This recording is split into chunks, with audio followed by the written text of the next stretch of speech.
Hey everyone, this is Learn Music with Chris. I'm Chris, and in this video we are looking over the major scale. So if you're just starting out and you're wondering how scales are formed and used, then let's bounce in.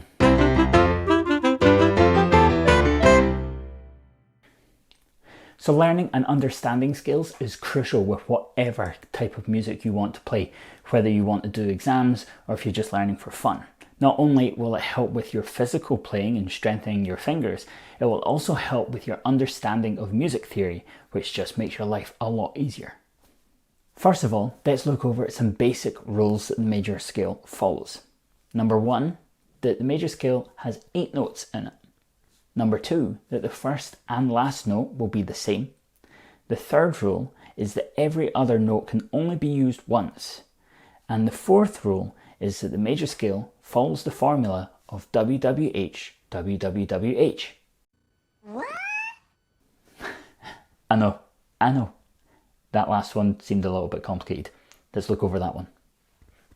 So the W stands for whole step and the H stands for half step. These can also be called tones and semitones, but both names mean the same thing. So I'll use a piano to demonstrate this, but you can follow along whatever instrument you're learning. I always say having a simple understanding of the layout of a piano helps everyone learn music. Anyway, a half step is the distance between one note to the very next note, while a whole step is the equivalent to 2 half steps. 2 halves equal a whole.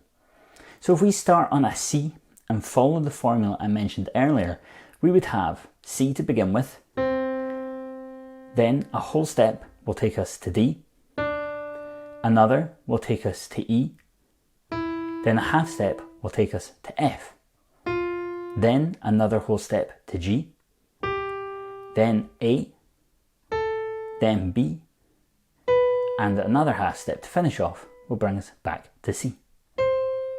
So on the piano, this means we have only played the white notes, no sharps or flats. So we can say C major has no sharps or flats in it. Let's try another scale, E major. So we start on E, another white note. But once we jump this first whole step, we're up onto F sharp. Then another will take us to G sharp. A half step then brings us down to A. A whole step jumps to B. Another back up to C sharp, then D sharp, and our final half step brings us back to E. So following the same formula but starting on E leads us to having 4 sharps, which is the key signature to E major. Both the C major and the E major scales have the same sound, they're just starting on different notes. Let's do one more and start on a black note, B flat. A whole step from B flat takes us to C, and another to D. Then our first half step brings us up to E flat. The 3 whole steps then give us F, G, A, and our final half step brings us home to B flat. B flat, 2 flats, done.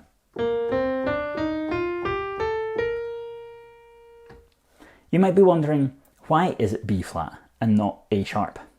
Well, that's where the third rule of a major scale plays its part. Every note name can only be used once. This helps to keep things neat. So calling it B flat gives us 2 flats. So let's see what we would have if it was A sharp major. So starting on the exact same note, but now naming it A sharp, our next note would need to be a B. But since it's this note, it would need to be a B sharp. Then we would get even more complicated as the next note would need to be a C double sharp. Then D sharp, E sharp, F double sharp, G double sharp, and finally back to A sharp. 4 sharps and 3 double sharps, no thanks. Because of this, A sharp major isn't really a thing and it's categorized as a theoretical scale, as key signatures can't have double sharps or double flats in them. B flat sounds exactly the same and is far easier to understand. It just so happens that all major scales start on a natural or on a flat, with only a couple of exceptions. G flat major can be called F sharp major, and D flat major can be called C sharp major. Now G flat and F sharp major both have 6 accidentals in their key signature, so G flat has 6 flats and F sharp has 6 sharps. D flat major, however, is a little bit more common because it only has 5 flats, when C sharp major has a horrible 7 sharps to remember. Getting to grips with all this can be quite taxing and does involve a lot of practice. There are some other things that you can use to help understand this stuff, including the circle of fifths, but I'll leave that for another video. And that's it for our look at the major scale. If you enjoyed this video, then please give it a like, and if you'd like to keep up to date with all my videos, then please consider subscribing to my channel. And with that, I'll see you in the next video, and until then, keep practicing.